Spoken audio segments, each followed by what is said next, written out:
അത് നമ്മുടെ സംസ്ഥാനത്തിൻ്റെ സാമ്പത്തികമായ കാര്യങ്ങളെ സംബന്ധിച്ചാണ്, ഫിനാൻസിൻ്റെ പൊതുവിഷയങ്ങൾ സംബന്ധിച്ചാണ്. ഇപ്പോൾ നമുക്കിപ്പോൾ ഈ നാളെ ഡൽഹിയിൽ കേന്ദ്ര ധനകാര്യമന്ത്രി, സംസ്ഥാന ധനകാര്യമന്ത്രിമാരുടെ ഒരു യോഗം വിളിച്ചിട്ടുണ്ട്. അത് പ്രീ ബഡ്ജറ്റ് മീറ്റിംഗാണ്. ആ ബഡ്ജറ്റിൻ്റെ മീറ്റിങ്ങിന് ഞങ്ങൾ പോകുന്നുണ്ട്. അത് അവിടെ പറയേണ്ട കാര്യങ്ങളെല്ലാം പറയും, സാധാരണ നമ്മുടെ ഡിമാൻഡുകൾ. ഇപ്പം നമ്മുടെ ഒരു സ്ഥിതി എന്ന് പറഞ്ഞാൽ ഇതെല്ലാം ഈ പറയുന്ന കാര്യങ്ങളെല്ലാം അവിടെയും കൂടി ആവർത്തിക്കുന്ന കാര്യമാണ്, കേരളത്തിലെ ജനങ്ങൾ അറിയേണ്ടതാണെന്നുള്ളത് കൊണ്ടാണ്. ഇപ്പോൾ കേരളത്തിന് സാമ്പത്തികമായി വലിയൊരു ഉപരോധം തീർക്കുന്ന സ്ഥിതി തന്നെയാണ് കേന്ദ്ര ഗവൺമെൻറ് നിലപാട് സ്വീകരിച്ചുകൊണ്ടിരിക്കുന്നത്. അത് ഏറ്റവും ഒടുവിലത് രൂക്ഷമായത് നമുക്ക് ഈ വർഷം ആകെ എടുക്കാവുന്ന ബോറോയിങ് സ്പേസിൽ അവസാനത്തെ ഒരു 3 മാസക്കാലം, നമ്മുടെ ജനുവരി, ഫെബ്രുവരി, മാർച്ച് ഈ 3 മാസക്കാലം 12,000 കോടിയോളം രൂപയാണ് നമുക്ക് കിട്ടേണ്ടത്. അത് നേരെ പകുതി 5,900-ലധികം വെട്ടിക്കുറച്ച് പകുതി താഴെ ഇപ്പോൾ നമുക്ക് കിട്ടുന്നുള്ളൂ. എന്ന് പറഞ്ഞാൽ 3 മാസത്തെ കാൽക്കുലേഷൻ എന്ന് പറഞ്ഞാൽ ഇതെല്ലാം വെച്ചിട്ടാണ്. അപ്പോൾ ഇത് ഈ വർഷം ആകെ എത്രയാണ് വെട്ടിക്കുറച്ചതെന്നുള്ളത് അറിയണം. ഈ വർഷം 17,000 കോടി രൂപയിലധികം, ഇതോടെ വരുമ്പോൾ 17,000 കോടി രൂപയിലധികം ഈ വർഷം കിട്ടുമെന്ന് പ്രതീക്ഷിച്ച തുക കുറഞ്ഞിട്ടുണ്ട്. അതിൻ്റെ കൂടാതെ വേറെ കേന്ദ്ര ഗവൺമെൻറ് നമ്മുടെ പൊതുവായിട്ടുള്ള സ്റ്റാറ്റിസ്റ്റിക്സിൻ്റെ ഡിപ്പാർട്ട്മെൻറ്റ് കൊടുക്കുന്ന കണക്കുകളിൽ നിന്നും കുറച്ച് GDPയും GSTPയും കണക്കാക്കുന്നതിൻ്റെ ഭാഗമായിട്ടുള്ള കുറവുണ്ട്.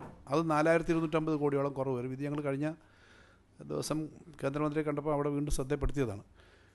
ഈ 17,000 കോടി എങ്ങനെയാണെന്ന് വെച്ചാൽ, നമുക്ക് നേരത്തെ തന്നെ കിഫ്ബിയും പെൻഷൻ കമ്പനി എടുത്തെന്ന് പറഞ്ഞിട്ട് ഓഫ് ബഡ്ജറ്റ് ബോറോയിങ് എന്ന നിലയിൽ മുമ്പെടുത്ത കടത്തിന് ഈ വർഷത്തെ നമ്മൾ ചിലവാക്കേണ്ടത് 4,700 കോടി കുറയ്ക്കുന്നുണ്ട്. കഴിഞ്ഞ 50-60 വർഷമായിട്ടെടുത്ത കൊടുത്തിട്ടുള്ള ഗ്യാരണ്ടിയുണ്ട്, സർക്കാർ ഗ്യാരണ്ടി കൊടുക്കും പലതിനും. അതിന് ഗ്യാരണ്ടി റിഡംഷൻ ഫണ്ട് എന്നൊരു ഫണ്ട് ഉണ്ടാക്കണമെന്ന് പറഞ്ഞിട്ട് അതിന് 5 വർഷം കൊണ്ട് ഫണ്ട് ഉണ്ടാക്കണമെന്ന് റിസർവ് ബാങ്ക് പറഞ്ഞേക്കുന്നത്. ഒറ്റ വർഷം കൊണ്ട് എടുക്കേണ്ട പണം മൊത്തം വെട്ടിക്കുറച്ച് 3,300 കോടി അതും കുറഞ്ഞിട്ടുണ്ട്. അപ്പോൾ 4-8 ഇതുകൂടാതെ 1922 കോടി നമ്മൾ സുപ്രീം കോടതി കേസ് പറഞ്ഞ് നമ്മൾ പറഞ്ഞ കണക്ക് അനുകൂലമാണെന്ന് തന്ന പണമുണ്ട്, അതും കുറച്ചു.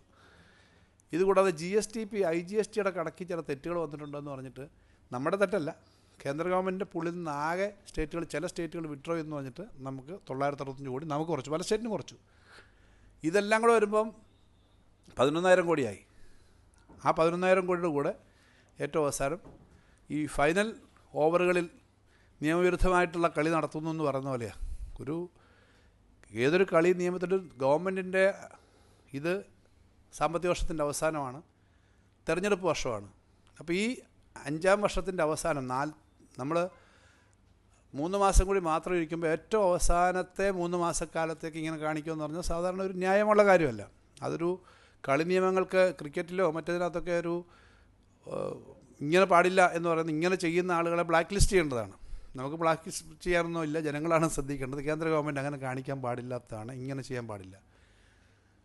ഈ പ്രശ്നം വന്നപ്പോൾ വാസ്തവത്തിൽ 13-ാം തീയതി തെരഞ്ഞെടുപ്പ് റിസൾട്ട് വന്നു.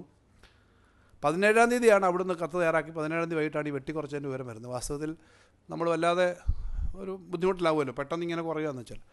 അപ്പോൾ തന്നെ ഞങ്ങൾ അപ്പോയിൻമെൻറ്റ് ചോദിച്ചു, കേന്ദ്ര ഗവൺമെൻറ്റിനോട് അപ്പോയിൻമെൻറ്റ് ചോദിച്ചിട്ട് 24-ാം തീയതി ക്രിസ്മസിൻ്റെ തലേന്ന് അവിടെ പോയി കണ്ടു, ഈ കാര്യങ്ങളെല്ലാം പറഞ്ഞു. അതിൻ്റെ കത്തിൻ്റെ കോപ്പി നിങ്ങൾക്ക് തന്നതാണ്. നമ്മൾ പറഞ്ഞു ഞങ്ങൾക്ക് ഇതിങ്ങനെ ഇങ്ങനെ അവസാനം വെട്ടിക്കുറയ്ക്കാൻ പാടില്ല, എന്നാൽ പിന്നെ ന്യായമായി ഞങ്ങൾക്ക് തരേണ്ട കുറേ പണമുണ്ട്. ഗ്യാരണ്ടി റിഡംഷൻ ഫണ്ട് തന്നെ 1 വർഷം കൊണ്ടല്ല പിടിക്കേണ്ടത്, 5 വർഷം കൊണ്ടാണ്. അതാണെങ്കിൽ തന്നെ ഇത്ര പറ്റില്ല. NH പണിയുന്നതിന് പണം കേരളം മാത്രമാണ് 6,000 കോടിയോളം രൂപ സ്ഥലം മേടിക്കാൻ വേണ്ടി എടുക്കാൻ വേണ്ടി കൊടുത്തത്. വേറൊരു സ്റ്റേറ്റും ഇല്ല. NHI ടോള് പിരിക്കുന്നതാണ്. ഇതൊന്നും സമ്മതിച്ചില്ല. അത് അങ്ങനൊരു സംഗതി നിൽക്കുന്നു. അപ്പോൾ ഈയൊരു സ്ഥിതി വരുന്നത് സ്റ്റേറ്റിനെ ആകെ ബാധിക്കുന്ന ഒരു പ്രശ്നമാണ് എന്നുള്ളത് കൊണ്ട് വീണ്ടും പറയണം. ഞങ്ങളത് കണ്ടത് തെരഞ്ഞെടുപ്പിൽ ഗവൺമെൻറ് കുറേയേറെ കാര്യങ്ങൾ പ്രഖ്യാപിച്ചു. ഇപ്പം നിങ്ങൾ കഴിഞ്ഞ ദിവസമൊക്കെ പറഞ്ഞത് മിനി ബഡ്ജറ്റ് അല്ലെങ്കിലും ബഹുമാനപ്പെട്ട മുഖ്യമന്ത്രി തന്നെ ക്യാബിനറ്റ് തീരുമാനിച്ചത് അന്ന് തന്നെ പ്രഖ്യാപിച്ചതാണ്. 2,000 രൂപ ക്ഷേമ പെൻഷനും 1,000 രൂപ സ്ത്രീ സുരക്ഷാ പദ്ധതിയും കുട്ടികളുടെ ഈ കണക്ട് വർക്കും ഒക്കെ. അപ്പോൾ ഇത്തരം കാര്യങ്ങളൊക്കെ ചെയ്യുന്നു എന്നുള്ളത് രാഷ്ട്രീയമായി തന്നെ കണ്ടിട്ടായിരിക്കണം. ഇത് അങ്ങേയറ്റം സന്തോഷം ഉണ്ടാക്കുന്നത് UDFനും കൂടിയാണ്. UDFും BJPയും ഒക്കെ ഇത്തരം കാര്യങ്ങളിൽ കണ്ടുകൊണ്ട് അവർക്കുണ്ടാകുന്ന അസ്വസ്ഥത കൊണ്ടായിരിക്കും. എന്തായാലും ഇത് വരുമ്പം ഇവരെല്ലാം നേരത്തെ പറഞ്ഞുകൊണ്ടിരുന്ന കേരളത്തിൻ്റെ സാമ്പത്തിക സ്ഥിതി അങ്ങ് ആകെ തകരുന്നു. കഴിഞ്ഞ 5 വർഷക്കാലമായി കേട്ടുകൊണ്ടിരിക്കുന്നതാണല്ലോ, കേരളത്തിലെ സാമ്പത്തിക സ്ഥിതി വരുന്നു, ഓണം കൊടുക്കാൻ പറ്റില്ല. ഇപ്പോഴും പലരും എഴുതുന്നുണ്ട് അത് കൊടുക്കാൻ പറ്റുന്നില്ല എന്ന്. പലപ്പോഴും എഴുതിയിട്ടും അതൊന്നും നടക്കുന്നില്ല, കാര്യങ്ങൾ നടന്നു പോകുന്നുണ്ട്. കേരളത്തിൻ്റെ ആകെ ചെലവിൽ ഓരോ വർഷത്തെയും ചെലവിൽ തന്നെ 1,15,000 കോടിയാണ് തൊട്ട് മുമ്പത്തെ 5 വർഷക്കാലം ഒരു ശരാശരി ഒരു വർഷം ചിലവാക്കിയെങ്കിൽ ഇപ്പോൾ അത് 1,70,000 കോടിയിലേക്ക് മേളിലെത്തിയിട്ടുണ്ട്. അപ്പോൾ അത്രയും വെട്ടിക്കുറവ് വന്നു. വെട്ടിക്കുറവ് എന്തൊക്കെയാണെന്ന് നിങ്ങൾക്ക് അറിയുന്നതാണ്. 31,000 കോടി രൂപ നമുക്ക് ഗ്രാൻറ്റ് കിട്ടിക്കൊണ്ടിരുന്നത്, ഒരു വർഷം കിട്ടിക്കൊണ്ടിരിക്കുന്നത് ഈ വർഷം ഇപ്പം അത് 6,000 കോടിയിലേക്ക് ചുരുങ്ങി. റവന്യൂ ഡെഫിസിറ്റ് ഗ്രാൻറ്റ് കിട്ടിക്കൊണ്ടിരുന്നത് 19,000 13,000 ഒക്കെ കിട്ടിയത് അതില്ല, സീറോ. GST കോമ്പൻസേഷൻ കിട്ടിക്കൊണ്ടിരുന്നത് 12,000 കോടിയാണ് ശരാശരി ഒരു വർഷം, അതുമില്ല. ഇതൊക്കെ പറഞ്ഞു. ബോറോയിങ് 5% വരെ എടുക്കാമായിരുന്നു കോവിഡ് സമയത്ത്, 5% ഓഫ് ദി GSDP, അതും കുറഞ്ഞ് താഴോട്ട് വന്നു. ഇതൊക്കെ ആയിട്ടും ഇതെങ്ങനെയാണ് മുന്നോട്ട് പോകുന്ന ഈ സ്റ്റേറ്റ് എന്നുള്ളതാണ് ഇവർക്ക് അത്ര ഉൾക്കൊള്ളാൻ പറ്റാത്ത കാര്യം. അതിൻ്റെ ഭാഗമായിട്ട് ഇങ്ങനെ ഓരോ ബുദ്ധിമുട്ട് വരും. ഇതിപ്പോൾ ഞാനിത് പറയുന്നത് സംസ്ഥാന ഗവൺമെൻറ്റിന് രാഷ്ട്രീയ പാർട്ടികളുണ്ട്, മുന്നണിയുണ്ട്. ഗവൺമെൻറ്റിൻ്റെ പ്രശ്നമല്ല ഇത്, കേരളത്തിൻ്റെ പ്രശ്നമാണ്. കേരളത്തിൻ്റെ പ്രശ്നം എന്ന നിലയിൽ ഈ പ്രശ്നം കേരളത്തിനോട് ആത്മാർത്ഥതയും താല്പര്യമുണ്ടെങ്കിൽ കോൺഗ്രസ് ഈ പ്രശ്നം ഉന്നയിക്കണം. BJPയുടെ കേരളത്തിൽ നിന്നുള്ള നേതാക്കന്മാരടക്കം മന്ത്രിമാരുണ്ട്, അവർ ഈ പ്രശ്നം ഉന്നയിക്കണം. കേരളത്തിൻ്റെ പ്രശ്നമാണ്, കേരളത്തിന് വരേണ്ട പണം, വലിയ തോതിൽ വരേണ്ട പണം കിട്ടുന്നില്ല. ഇതിന് മറുവശം ഇവർ പറഞ്ഞ സാമ്പത്തികമായിട്ട് എന്തോ കുഴപ്പങ്ങൾ കാണിച്ചുകൊണ്ടിരുന്നുണ്ടെന്നൊക്കെ ആദ്യമൊക്കെ പ്രചരിപ്പിച്ചുകൊണ്ടിരുന്നത്. അതിപ്പോൾ പറയുന്നില്ല. കേരളത്തിൻ്റെ പെർഫോമൻസിനെ സംബന്ധിച്ച് യൂണിയൻ ഫിനാൻസ് മിനിസ്റ്റർ തന്നെ ഞങ്ങൾ കഴിഞ്ഞ ദിവസം കണ്ടപ്പോഴും ഞാൻ പറഞ്ഞു, ഞങ്ങൾക്ക് കഴിഞ്ഞ കണക്കുകൾ നോക്കുമ്പോൾ റിസർവ് ബാങ്കിൻ്റെ പഠനമായാലും CNRAGയുടെ പഠനമായാലും കേരളത്തിൻ്റെ സാമ്പത്തിക രംഗത്തെ വളർച്ച മെച്ചപ്പെട്ടു എന്നുള്ള കണക്കുകളുണ്ട്. അപ്പോൾ അതനുസരിച്ചിട്ട് അതുപോലെ ഞങ്ങളുടെ ഫിസ്ക്കൽ കൺസോളിഡേഷൻ, ഞങ്ങളുടെ വരുമാനം വർദ്ധിച്ചു, ഞങ്ങളുടെ പൊതുവിലുള്ള കടത്തിൻ്റെ പരിധി കുറഞ്ഞു, ഇതൊക്കെ ഞങ്ങൾ പറഞ്ഞു കഴിഞ്ഞപ്പോൾ അതൊക്കെ ശരിയാണ്, ഞാൻ അംഗീകരിക്കുന്നു. ഞാൻ പാർലമെൻറ്റിൽ തന്നെ കേരളം ഫിസ്ക്കൽ കൺസോളിഡേഷനിൽ വന്നിട്ടുണ്ടെന്ന് പറഞ്ഞിട്ടുണ്ടല്ലോ എന്നാണ് ശ്രീമതി നിർമ്മല സീതാരാമൻ പറഞ്ഞത്. വെച്ചാൽ അവർ അത് അംഗീകരിക്കുന്നു. പക്ഷേ ഞങ്ങളെ സംബന്ധിച്ച് ഈ പ്രശ്നമുണ്ട് എന്നുള്ള കാര്യം ചെറിയൊരു കാര്യമല്ല. അത് കേരളത്തിലെ പ്രതിപക്ഷം എപ്പോഴും പറയുന്നത് കേരളത്തിലെ സാമ്പത്തിക സ്ഥിതി മെച്ചമല്ല, മോശമാണെന്ന് പറയുന്നതിൻ്റെ കണക്കുകളൊക്കെ തെറ്റാണ് എന്ന് കാണിക്കുന്നതാണ് ഈ 2 റിപ്പോർട്ടുകൾ. ഇപ്പോൾ ഇത് സ്റ്റേറ്റ് ഫൈനാൻസസിൻ്റെ 23-24 റിപ്പോർട്ട് ഇപ്പോൾ വന്നതാണ്. ഇത് നമ്മുടെ കൺട്രോളറിൻ്റെ CNRAGയുടെ റിപ്പോർട്ടാണ്. അതുപോലെ തന്നെ ഇതേപോലെ വളരെ പ്രധാനപ്പെട്ട റിപ്പോർട്ടാണ് ഇപ്പോൾ തന്നെ വന്നിട്ടുള്ള റിസർവ് ബാങ്കിൻ്റെ. ഇത് ഡീക്കേഡൽ 10 വർഷത്തെ കണക്കുകൾ എടുത്തിട്ടാണ് ഇന്ത്യൻ സ്റ്റേറ്റുകളുടെ. അതുപോലെ ഹാൻഡ് ബുക്ക് ഓൺ മറ്റേ ഇന്ത്യൻ സ്റ്റേറ്റിനെ സംബന്ധിച്ചുള്ള സ്റ്റാറ്റിസ്റ്റിക്സ് റിസർവ് ബാങ്കിൻ്റെ റിപ്പോർട്ടും വന്നിട്ടുണ്ട്. ഈ 2 റിപ്പോർട്ടിലും കേരളത്തിൻ്റെ പെർഫോമൻസ് മെച്ചപ്പെട്ടു എന്ന് അതിനകത്ത് പറയുന്നു എന്നുള്ളത് കേരളീയരെ സംബന്ധിച്ച് അഭിമാനകരമാണ്. ധനകാര്യ വകുപ്പിന് സന്തോഷമുള്ളതാണ്. പിന്നെ റവന്യൂ വരുമാനത്തിൽ നമ്മുടെ സംസ്ഥാനത്തിൻ്റെ നികുതിയേതര വരുമാനത്തിൻ്റെ വർധന വലിയ തോതിലുണ്ട്, നികുതി വരുമാനത്തിൻ്റെ വർധന വലിയ തോതിലുണ്ട്. ആ ശതമാനങ്ങളൊന്നും ഞാൻ എടുത്തു പറയുന്നില്ല, നേരത്തെ തന്നെ പലപ്പോഴും പറഞ്ഞിട്ടുള്ളതാണ്. ആകെ വരുമാനത്തിൽ സ്വന്തം വരുമാനം ഏറ്റവും കൂടുതൽ ഉയർന്നു നിൽക്കുന്ന 6ാമത്തെ സംസ്ഥാനം കേരളമാണ്. അതിനകത്ത് ടേബിളിലുണ്ട്. ഏറ്റവും കൂടുതൽ വരുമാനം, സ്വന്തം വരുമാനം പെർസെൻറ്റേജ് ഓഫ് ഓൺ റെസീറ്റ്സ് വർദ്ധിച്ച് നിൽക്കുന്ന സംസ്ഥാനം കേരളമാണ്. കേരളത്തിൻ്റെ റവന്യൂ വരുമാനത്തിൻ്റെ ആകെയുള്ള വരുമാനത്തിനകത്ത് 70-72% കേരളം തന്നെത്താൻ എത്തിക്കണം. അതേസമയം അത്രയും ശതമാനം കേന്ദ്രം കൊടുക്കുന്ന വലിയ സംസ്ഥാനങ്ങളുണ്ട്. ഇപ്പോൾ ബീഹാറിൻ്റെ സ്റ്റേറ്റ് കണക്കെടുത്ത് നോക്കിക്കോളൂ, അതുപോലെ പല സംസ്ഥാനങ്ങളെടുത്ത് നോക്കിക്കോളൂ, നേരെ ഓപ്പോസിറ്റാണ്. അപ്പോൾ ഇങ്ങനെ 50%-ലധികം അതത് സംസ്ഥാനത്തിൻ്റെ വരുമാനത്തിന് 50%-ലധികം കേന്ദ്രവിഹിതം ലഭിക്കുന്ന നമ്മുടെ രാജ്യത്ത് 15ഓളം സംസ്ഥാനങ്ങളുണ്ട്. അപ്പോൾ ഇതിനകത്ത് ഈ തരത്തിലുള്ള ഇംബാലൻസുകളുണ്ട്. ഇതൊരു പ്രധാന പ്രശ്നമാണ് എന്നുള്ളതാണ് ഞങ്ങൾ നേരത്തെയും പറഞ്ഞിട്ടുള്ളത്. ആഭ്യന്തര കടവടച്ചയുടെ കണക്ക് നേരത്തെ പറഞ്ഞുകൊണ്ടിരുന്ന വലിയ തോതിലങ്ങ് പറയുമായിരുന്നു. ഇപ്പോൾ അതങ്ങ് പോയി, കടം അങ്ങനെ വർദ്ധിക്കുന്നില്ല എന്നുള്ളതിൻ്റെ കണക്കുകൾ വരുന്നുണ്ട്. കേരളത്തിലെ ആകെ സ്റ്റേറ്റുകൾ ഏറ്റവും കൂടുതൽ കടം എടുക്കുന്ന സ്റ്റേറ്റുകളുടെ കണക്കെടുത്താൽ 18ാമത്തെ സ്ഥാനമേ ഉള്ളൂ കേരളം മുന്നിലൊന്നും അല്ല കാര്യത്തിനകത്ത്. നമുക്ക് നിയന്ത്രണത്തിൻ്റെ അവർ പറയുന്ന കണക്കിന് അപ്പുറത്തേക്കുള്ള കടമില്ല.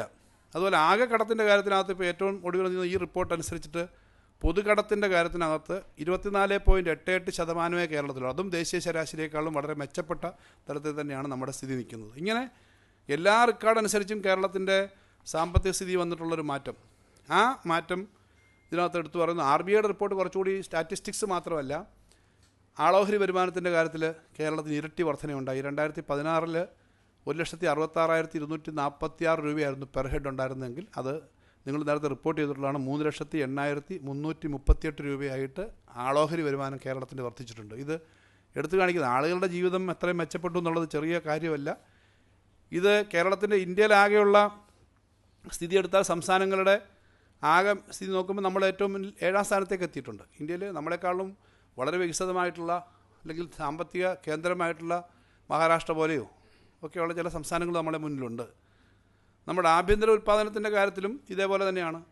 2015-16 5.62 ലക്ഷം കോടി രൂപയായിരുന്നു നമ്മുടെ ആകെ GSDP എങ്കിൽ അത് വർദ്ധിച്ച് ഇപ്പോൾ 24-25 12.49 ആയിട്ടുണ്ട്.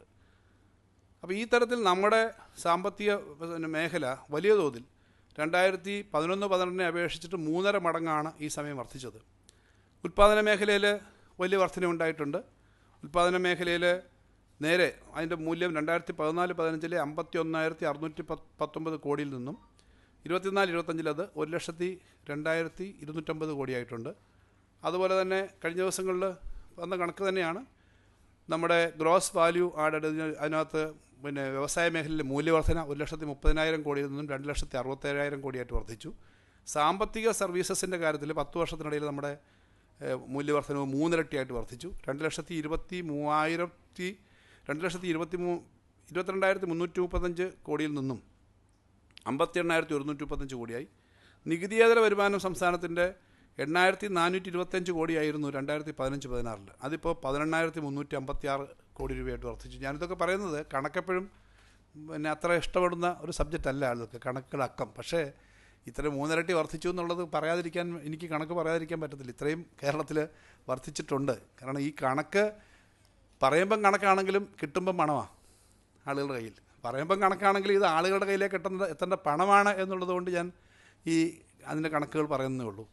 നമുക്ക് നമ്മുടെ തനത് നികുതി വരുമാനം 2020-21 47,000 കോടി രൂപയായിരുന്നത് 24-25 റിപ്പോർട്ട് അനുസരിച്ച് 84,854 കോടിയായി.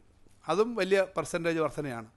ഇങ്ങനെ മൊത്തം നമ്മുടെ തനത് വരുമാനം 1 ലക്ഷം കോടി വരുമാനം പിന്നിട്ടു എന്നുള്ളത് കണക്കുകളുള്ളതാണ്. അപ്പം ഈ തരത്തിൽ മൂലധന ചെലവിൻ്റെ കാര്യം നോക്കിയാൽ വലിയ വർധനയുണ്ട്. സാമൂഹ്യ മേഖലയിലെ ചെലവിൻ്റെ കാര്യം എടുത്ത് നോക്കിയാലുണ്ട്. എല്ലാ മേഖലയിലും ആ വർധനയൊക്കെ വന്നപ്പോൾ കേരളം ഫിനാൻഷ്യലി വെൽ മാനേജഡ് അല്ല, കാര്യങ്ങൾ ചെയ്യുന്നില്ല എന്ന് പറയാൻ പറ്റുന്നില്ല. പിന്നെ എന്തുകൊണ്ടാണ് കേരളത്തിന് ഈ പ്രശ്നം? കേരളത്തിൻ്റെ പ്രശ്നം ചില സംസ്ഥാനങ്ങൾക്ക് അവരുടെ ആകെ റവന്യൂ വരുമാനത്തിൻ്റെ 70% 60% കൊടുക്കുമ്പോൾ ഇന്ത്യൻ ശരാശരി 50%-ലധികം കൊടുക്കുമ്പോൾ കേരളത്തിന് 25% താഴെ കിട്ടുന്നുള്ളൂ. ഇത് കൂടുതൽ കൂനുമേ കുരുന്ന പോലെ പ്രശ്നം ഉണ്ടാക്കുന്ന പുതിയ പ്രശ്നങ്ങളോട് വന്നിട്ടുണ്ട്. ഇപ്പോൾ GST പരിഷ്കരണം വന്നു. അന്ന് നമ്മൾ പറഞ്ഞു GST നടപ്പിലാക്കുന്ന സമയത്ത് റവന്യൂ ന്യൂട്രൽ റേറ്റ് ആകെ 100 രൂപയുടെ സാധനം വിറ്റാൽ 14 രൂപയായിരുന്നു ആവറേജ് GST കിട്ടുന്നതെങ്കിൽ അത് നേരത്തെ ചാർജ് കുറച്ച് 11.5 ഇപ്പോൾ വീണ്ടും കുറഞ്ഞിട്ട് ഒരു 8-ന് മേളിലായി എന്നാണ് കണക്ക്. കേന്ദ്ര ഗവൺമെൻറ് വരുമാനം തന്നെ കുറഞ്ഞു. കേന്ദ്ര ഗവൺമെൻറ്റിൽ ഇന്ത്യയിൽ ആകെയുള്ള നികുതി വരുമാനം തൊട്ട് മുമ്പ് ജനുവരിയിലൊക്കെ 2.23 ലക്ഷം കോടിയായിരുന്നു ഒരു മാസം. അതിപ്പോൾ 1.92 കോടിയിലായിട്ട് കുറഞ്ഞിട്ടുണ്ട്. ഇതിൻ്റെ എല്ലാം പ്രൊപ്പോർഷനായിട്ട് നമുക്ക് കുറയും. കേരളത്തിൽ ഇപ്പോൾ തന്നെ GST വരുമാനത്തിൽ ഏറ്റവും മുന്നിൽ പെർസെൻറ്റേജിനകത്ത് 4-5-6% ഒക്കെ ഉള്ള കണക്കേ ഉള്ളൂ വർധന. അതിനകത്ത് ഏറ്റവും മുന്നേ നിൽക്കുന്ന 4-5 സംസ്ഥാനങ്ങളിൽ കേരളമുണ്ട്. കേരളത്തെക്കാളും വലിയ തോതിൽ വാണിജ്യം നടത്തുന്ന സംസ്ഥാനങ്ങളിൽ പോലും ഇത് കുറഞ്ഞിരിക്കുന്നു. അപ്പോൾ ഇങ്ങനെ GST വരുമാനം കുറഞ്ഞിരിക്കുന്നു, ഈ കാര്യങ്ങൾ പറയുന്നു. ഇത് കൂടുതൽ രൂക്ഷമാണ്. ഒരു വശത്ത് ട്രംപ് എന്ന് പറഞ്ഞിട്ടുണ്ട് മര്യാദയ്ക്ക് പെരുമാറിയില്ലേ 500% വരെ മേടിക്കുമെന്ന് പറഞ്ഞിട്ടുണ്ട്. 125 ആക്കുമെന്ന് പറഞ്ഞിട്ടുണ്ട്. അപ്പോൾ ഒരു വശത്തുകൂടി എക്സ്പോർട്ടിൻ്റെ കാര്യവും ഇമ്പോർട്ടിൻ്റെ കാര്യവും ബാധിക്കുന്നു, ഇൻ്റർനാഷണൽ ട്രേഡ് ബാധിക്കുന്നു, നമ്മുടെ നാട്ടിലെ പ്രശ്നം ബാധിക്കുന്നു. അതിൻ്റെ കൂടെ സംസ്ഥാനങ്ങളെ ഇങ്ങനെ ശ്വാസം മുട്ടിക്കുന്നതിനകത്ത് രാഷ്ട്രീയ ലക്ഷ്യത്തോടു കൂടി അങ്ങനെ ശ്വാസം മുട്ടിക്കുന്ന ഒരു വലിയ ഗുരുതരമായ പ്രശ്നമാണ്. നിങ്ങളുടെ മുന്നിൽ ഈ കാര്യങ്ങൾ ചെയ്യുന്നുണ്ട് സംസ്ഥാനം. ഇത്രയും റിസർവ് ബാങ്കിൻ്റെ കണക്കും CNTG-യുടെ ഒരു ഡിക്കേഡൽ സർവേയും ഒക്കെ വരുമ്പോൾ അതിനകത്തെല്ലാം കേരളത്തെപ്പറ്റി നല്ല കാര്യം പറഞ്ഞിരിക്കുന്നു. അതിനെ തകർക്കാനും കേരളത്തിൽ ഇപ്പോൾ നമ്മൾ പറഞ്ഞിരിക്കുന്ന കാര്യങ്ങളൊക്കെ തടയാനുമായിട്ടുള്ള ശ്രമം നടക്കുകയാണ്. അത് കേരളത്തിൻ്റെ അടിസ്ഥാന നിക്ഷേപത്തിനും സൗകര്യത്തിനും വികസനത്തിനും ബാധിക്കുന്നതാണ്. അതിനെതിരായിട്ട് ജനങ്ങൾ ഒറ്റക്കെട്ടായിട്ട് നിൽക്കണം.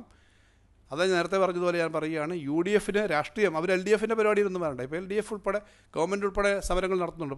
12-ാം തീയതി മുഖ്യമന്ത്രിയും മന്ത്രിമാരും MLA-മാരും MP-മാരും അടക്കം നടക്കുന്ന സമരമുണ്ട്. ആ സമരത്തിനകത്ത് LDF-ൻ്റെ മന്ത്രിസഭ എന്ന നിലയിൽ ചിലപ്പോൾ UDF-ന് സഹകരിക്കാൻ ബുദ്ധിമുട്ടായിരിക്കും. പക്ഷേ അവർ വ്യത്യസ്തമായൊരു സമരം നടത്താമല്ലോ. കേരളത്തോട് താല്പര്യമുണ്ടെന്ന് കാണിക്കാൻ അവരിവിടെ ഒരു സമരം നടത്തുകയും ഡൽഹിയിൽ ആവശ്യമായ കാര്യങ്ങൾ ചെയ്യുമോ എന്നുള്ളത് അവരോട് ഞാൻ ചോദിക്കുകയാണ്.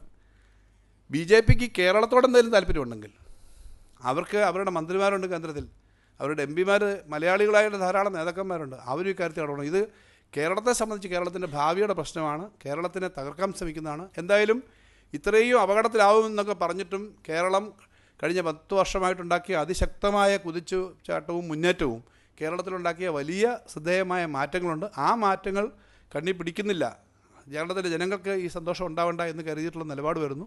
അപ്പോൾ അത് അവർ നടത്തുന്ന ശ്രമങ്ങളെല്ലാം ഉള്ളപ്പോഴും ഞാൻ ഈ പറഞ്ഞ റിസർവ് ബാങ്കിൻ്റെയും CNTAയുടെയും കണക്കുകൾ അനുസരിച്ചിട്ട് നമുക്ക് ഇത്രയും ഇമ്പ്രൂവ്മെൻറ്റ് വന്നിട്ടുണ്ട്. പക്ഷേ ആ ഇമ്പ്രൂവ്മെൻറ്റിനെ തടസ്സപ്പെടുത്താനുള്ള ശ്രമമുണ്ട്. അതിനോട് ശക്തമായി പ്രതിഷേധിക്കാനും ഈ നയം തിരുത്തി കേരളത്തിന് വേണ്ടി നിൽക്കാനും എല്ലാവരും ഒരുമിച്ച് നിൽക്കണമെന്നുള്ളൊരു പ്രശ്നം കൂടിയുണ്ട്. അപ്പോൾ ഇത് നമ്മൾ നാളെ ഈ പ്രശ്നങ്ങൾ വീണ്ടും കേന്ദ്രമന്ത്രിയുടെ ശ്രദ്ധയപ്പെടുത്തും. കേരളത്തിന് കിട്ടാനുള്ള ഏറ്റവും അർഹമായ കാര്യങ്ങൾക്ക് വേണ്ടിയിട്ടുള്ള കാര്യങ്ങൾ തയ്യാറാക്കിയിട്ടുള്ള മെമ്മോറാണ്ടമായിട്ടാണ് ഞങ്ങൾ പോകുന്നത്. അതവിടെ വീണ്ടും ഈ കാര്യങ്ങൾ ഉന്നയിക്കും.